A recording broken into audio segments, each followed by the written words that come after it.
Eu sou um cirurgião e dou aulas há algum tempo. E por 13 anos vivi em companhia de cadáveres e durante a minha carreira estudei anatomia a fundo.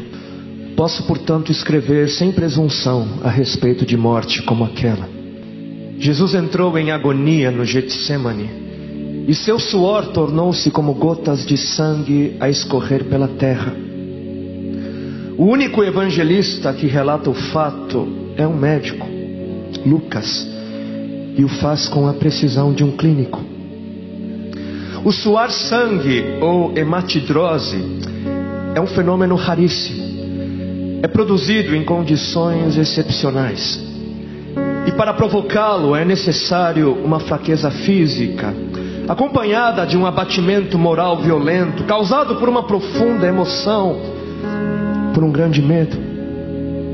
O terror, o susto, a angústia terrível de sentir-se carregando todos os pecados dos homens devem ter esmagado Jesus. Tal tensão extrema produz o rompimento das finíssimas veias capilares que estão sob as glândulas sudoríparas, e o sangue se mistura ao suor e se concentra sobre a pele, escorrendo então por todo o corpo até a terra. O corpo dele inteiro havia se tornado negro, porque ele havia suado sangue. Só para os irmãos entenderem qual é o estado de espírito que leva alguém a suar sangue. O terror, o susto, a angústia terrível de sentir-se carregando todos os pecados dos homens devem ter esmagado Jesus. Conhecemos a farsa do processo preparado pelos líderes religiosos, o envio de Jesus a Pilatos e o desempate entre Herodes e Pilatos. Pilatos teve que ceder e então ordenou a flagelação, o chicoteamento de Jesus. Os soldados despojam Jesus, tiram a roupa de Jesus e o prendem pelo pulso a uma coluna do pátio. A flagelação se efetua com tiras de couro múltiplas, sobre as quais são fixadas bolinhas de chumbo e pequenos ossos. Os carrascos devem ter sido 2, um de cada lado e de diferente estatura, e golpeiam com chibatadas a pele já alterada por milhões de microscópicas hemorragias do suor de sangue.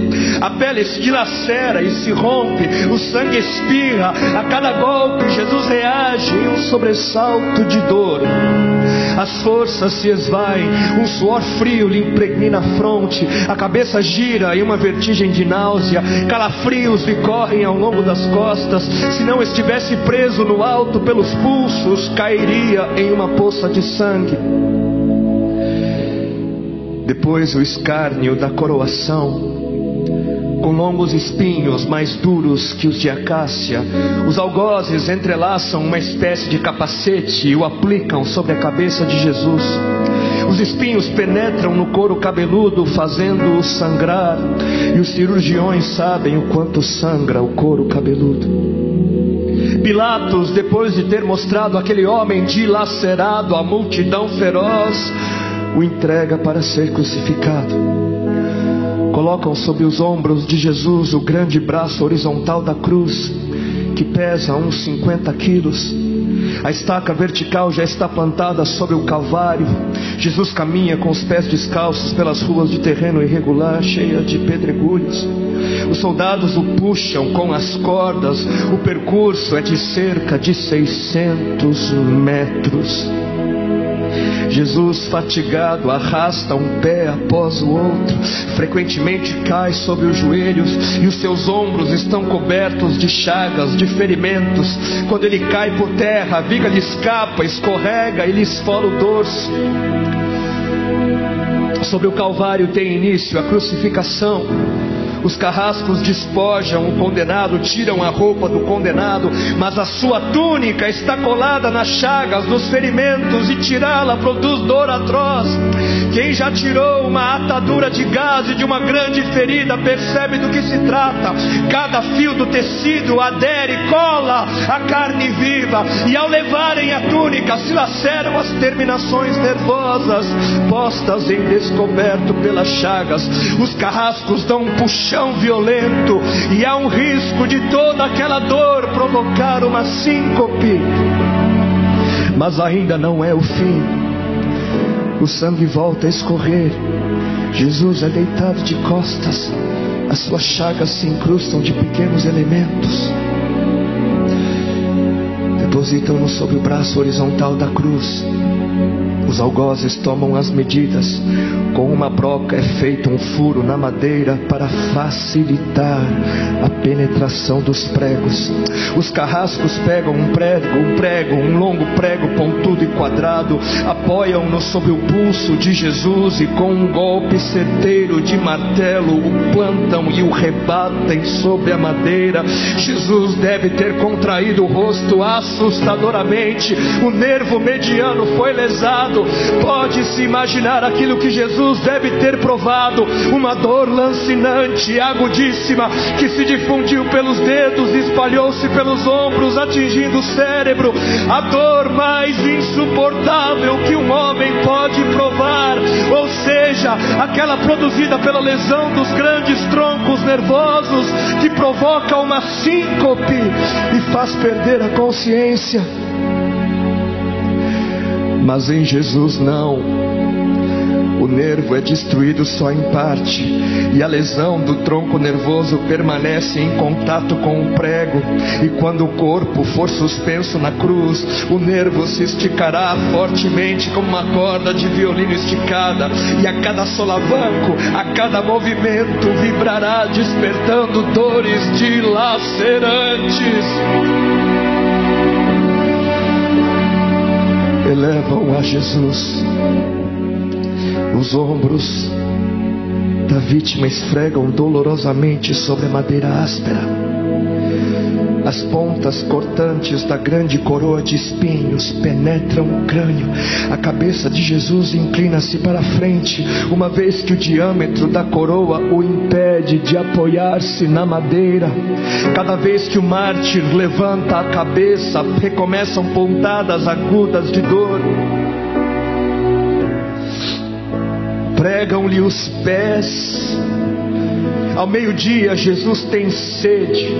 Não bebeu desde a tarde anterior e estava desidratado pela perda de tanto sangue. Seu corpo é uma máscara de sangue. A boca está semiaberta e o lábio inferior começa a pender. A garganta seca lhe queima, mas ele não pode engolir. Tem sede. Um soldado lhe estende sobre a ponta de uma vara uma esponja com bebida ácida de uso entre os militares. Tudo aquilo é uma tortura atroz. De repente, um estranho fenômeno se produz no corpo de Jesus. Os músculos dos braços se enrijecem em uma contração que vai se acentuando, os bíceps esticados e levantados, os dedos se curvando. É como acontece a alguém ferido de tétano, a isto que os médicos chamam de tetania. Quando os sintomas se generalizam, os músculos do abdômen se enrijecem em ondas imóveis. Em seguida, os músculos entre as costelas, depois os do pescoço, e finalmente os músculos respiratórios se enrijecem. A respiração se faz pouco a pouco mais curta. O ar entra, mas não consegue mais sair. Jesus respira com o ápice dos pulmões. Tem sede de ar como um asmático em plena crise. Seu rosto pálido pouco a pouco se torna vermelho, depois se transforma num violeta purpúreo. Jesus é envolvido pela asfixia. Seus pulmões cheios de ar não podem mais esvaziar-se. A fronte está impregnada de suor, os olhos saem fora de órbita. Mas de repente algo acontece. De repente algo acontece. Lentamente, com um esforço sobre-humano, Jesus toma um ponto de apoio sobre o prego dos pés. Ele esforça-se a pequenos golpes, se eleva, aliviando a tração dos braços.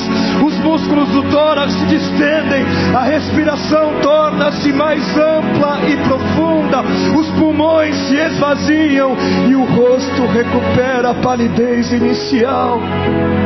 Mas por quê? Por que este esforço? Por quê? Porque Jesus quer bradar: Pai, perdoa-lhes porque não sabem o que fazem. E logo em seguida o corpo de Jesus começa a afrouxar-se de novo e a asfixia recomeça. Foram transmitidas 7 frases pronunciadas por ele na cruz, e cada vez que quer falar ele deverá elevar-se, tendo como apoio o prego dos pés. Inimaginável!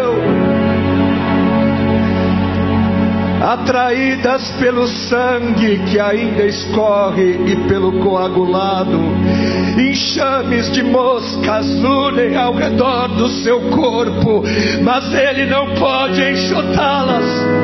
Pouco depois o céu escurece, o sol se esconde, de repente a temperatura diminui. Logo serão 3 da tarde, e depois de uma tortura que dura horas e horas, todas as suas dores, toda a sua sede, todas as cãibras, toda a asfixia, todo o latejar dos nervos medianos lhe arrancam um lamento: Deus meu, por que me desamparaste?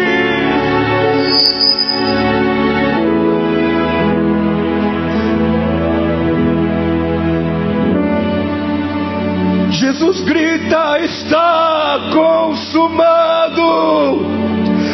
E em seguida, num grande brado, diz: Pai, nas tuas mãos entrego meu espírito.